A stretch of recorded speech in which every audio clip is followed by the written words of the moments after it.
Hello, I am Punk5, but as streaming services like HBO Max, or is it HBO, the ones that discuss race.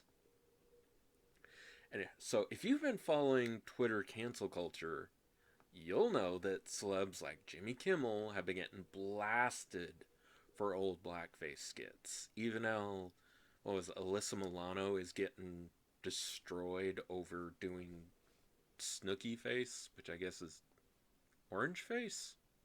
Trump face? Fake tan face? It was a bad look, you know. Point is, everyone is looking for anybody who's done blackface recently and trying to cancel them. And so, obviously, corporations decided, ooh, we gotta jump on this. We need to get rid of anything involving blackface. Doesn't matter the context, doesn't matter if it was satire to make fun of the whole concept or not, it's going out the door. But see, this is the way I see it. Now, removing selective episodes of a show from your platform without a word is bad enough. But to me, this case is even worse. And the best way I can explain what I mean by that can be summed up by Always Sunny in Philadelphia's first episode title, The Gang Gets Racist.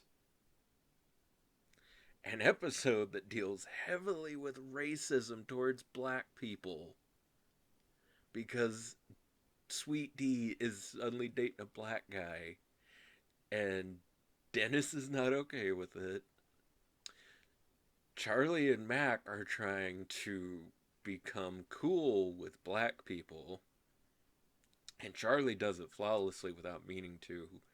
Mac is furious that the black people don't seem to like him, but that's mostly because he keeps inadvertently saying horribly racist things.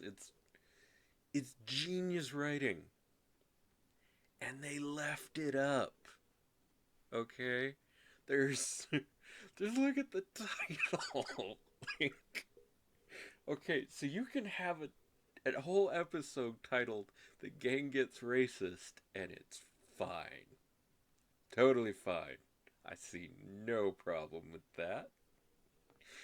They do a satire episode about the gang doing a new Lethal Weapon movie using blackface and Frank doing a very racist Native American character. And I say that as somebody who's over a full quarter Nez Perce and Hispanic. So I mean, overall, you if this was a problematic episode, you'd think I would have seen it as problematic, but I think it was brilliant the way it was handled. And you dig into it further, and there's another episode called "The Gang Finds a Dumpster Baby," and it's still there. And you know what a big part of that episode is about is that Sweet D and Mac take this baby they found in a dumpster that they swore they were going to take care of, and they try pimping him out to ad companies to use him in commercials. And they're interviewing with a woman, and the woman's telling him, I'm sorry, but white babies just don't sell. It's very blunt. No one's buying white babies. This is very wrong. I I may get struck down or something for making this, but I don't care. It's hilarious. And so they start asking, so what colors of baby are selling, right? And she's like, well, black babies sell really well. And Latino babies are so hot right now. And so Mac, of course, is saying, so Mexicans are selling. And they just start going, well, DB, Dumpster Baby, can play Mexican. He could be Mexican.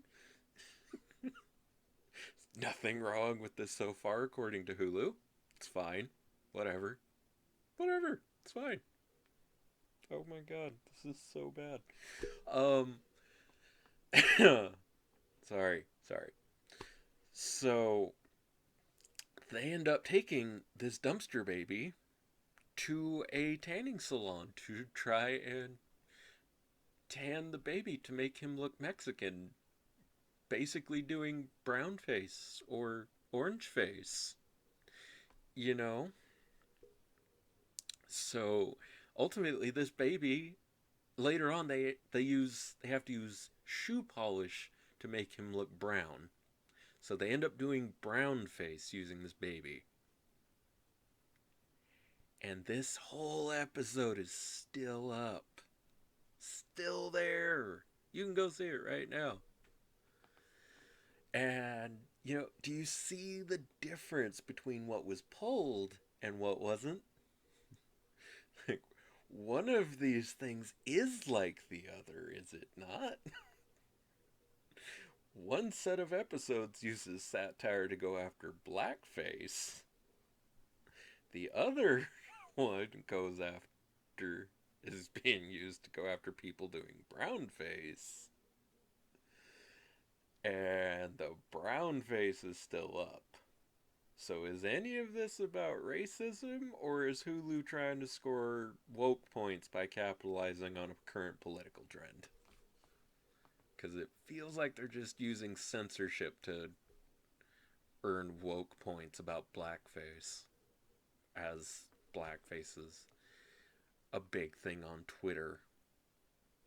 And then of course you have to acknowledge the fact that that Community, another show I absolutely love, and I encourage anybody who's never given it a shot to go do so.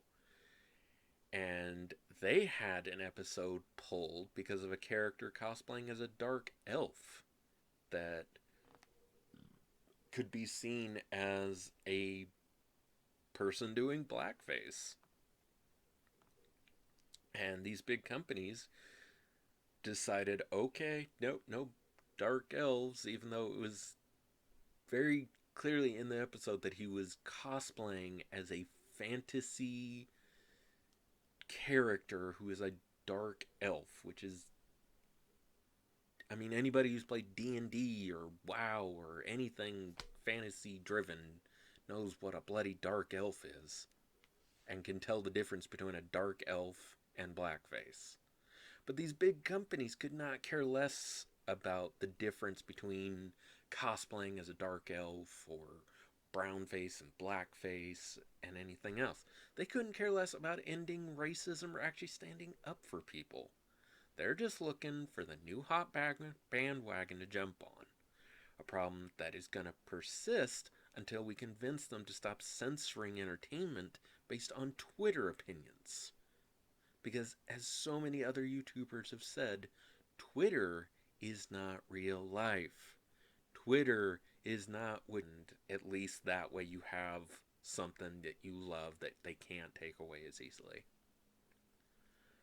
So that is what I wanted to talk about today. If you have seen any other places of censorship on platforms like Hulu, Disney Plus, HBO Max, any of those, let me know. Hit me up on Twitter at Punk5Pop. Hit me up in the comments below or anywhere else that you see me on social media. And until next time, go out and be a character.